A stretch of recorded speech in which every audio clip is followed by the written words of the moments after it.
Hi friends, இன்றைக்கி நம்ம என்ன ஒரு விஷயம் பார்க்க போகிறோம் அப்படின்னு பார்த்தீங்க அப்படின்னா, மைண்ட் அப்செட்டாக இருக்குன்னு சொல்லிட்டு அமேசான் ப்ரைமில் ஒரு மூவி பார்த்தேன். பட் அந்த மூவியே நம்மளை பெருசாக மைண்ட் அப்செட் பண்ணணும்னு எதிர்பார்க்கல. அந்த மூவி என்னன்னு பார்த்தீங்க அப்படின்னா கப்புள் ஃப்ரெண்ட்லி. இப்போ அந்த வீடியோ போடுறதுக்கு முன்னாடி நிறைய பேர் பார்த்துருப்பீங்க. பட் இந்த வீடியோ பார்த்துட்டு நிறைய பேர் பார்க்குறவங்க இருந்தீங்க அப்படின்னா கண்டிப்பாக அப்செட்டில் பார்க்காதீங்க. மைண்ட் ரொம்ப லோவாக இருந்தால் பார்க்காதீங்க. பிகாஸ் அதுவே நம்ம இன்னும் லோ பண்ணிடும். நல்ல மைண்ட் செட் வச்சுட்டு ஹாப்பியான மைண்ட் செட்டில் பாருங்கள். அப்போ தான் படத்தோட ஃபினிஷிங்கில் சேட் ஆகிறதுக்கு பர்ஃபெக்டாக இருக்கும்.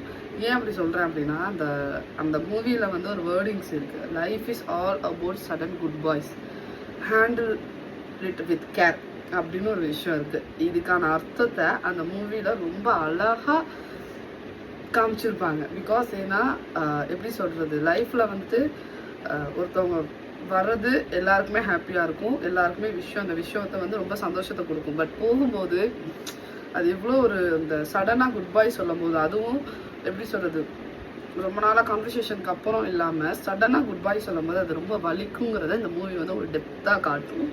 அண்ட் அவங்க போனதுக்கப்புறம் அந்த மெமரிஸ் நம்மளை இன்னுமே அந்த கேர் பண்ணதுலேருந்து எல்லாமே அதை வந்து நம்மளால் ஹேண்டில் பண்ண முடியாமல் தவிக்கிறது வந்துட்டு அந்த மூவியில் வந்து ரொம்ப அழகாக காமிச்சிருப்பாங்க. ஸோ அந்த மூவியோட பேர் இப்போயும் சொல்கிறேன், கப்புள் ஃப்ரெண்ட்லி. அமேசான் ப்ரைமில் இருக்குது. எனக்கு வந்து அது ரிலீஸ் ஆகி இப்போ கொஞ்சம் 1 month சம்திங் அவ்வளோதான் இருக்கும்னு நினைக்கிறேன். அதை விட கம்மியாங்கிறது எனக்கு இன்னும் தெரில. பட் நீங்கள் பார்த்த லவ் மூவிலே இது ஒரு பெர்ஃபெக்டான மூவியாக இருக்கும்.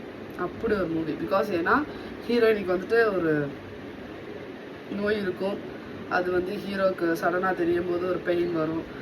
அதனால ஹீரோயின் கஷ்டப்படுறத பார்க்கும்போது ஹீரோக்கு சடனாக பெயின் வரும். இது எல்லாத்தையுமே ஹீரோயின் ஃபைனலாக விட்டுட்டு போகிற வர அந்த டெப்த் ஆஃப் ஸ்டோரி வந்து ரொம்ப அழகாக இருக்கும். நான் ஏன் இந்த ஸ்டோரியை நான் இன்னுமே டெப்த்தாக சொல்லலைன்னா, பார்க்குற உங்களுக்கு வந்து என்ன இப்போ வந்து இதுதான் இந்த இடையில இதுதான் நடக்கும். நிறையா பேர் வந்து இந்த விஷயத்தை தெளிவாகவே போட்டிருந்தாங்க. பட் இதுதான் நடக்கும் அப்படின்னு தெரிஞ்சுட்டு அந்த மூவியை பார்க்க கண்டிப்பாக மைண்ட் செட் வராது. ப்ரைம் இல்லாதவங்க கம்பல்சரி டவுன்லோட் பண்ணியாவது அந்த படத்தை பாருங்கள். ஹீரோ சொன்னவங்க தான், life is all about sudden good boys handle with care. இந்த அர்த்தம் உங்களுக்கு அந்த மூவியில் பர்ஃபெக்டாக தெரியும். மறக்காமல் எல்லாருமே கப்புள் ஃப்ரெண்ட்லி மூவியை மறக்காமல் பாருங்கள். பார்த்துட்டு வந்து எனக்கு கமெண்ட் பண்ணுங்கள். ஏன் இப்போ கமெண்ட் பண்ண வேண்டாம், பார்த்துட்டு வந்து கமெண்ட் பண்ணுங்கள். அந்த படம் ஒத்தா இல்லையாங்கிறத அப்புறம் தெரியும். ஓகேவா? மறக்காமல் பாருங்கள். பாய்.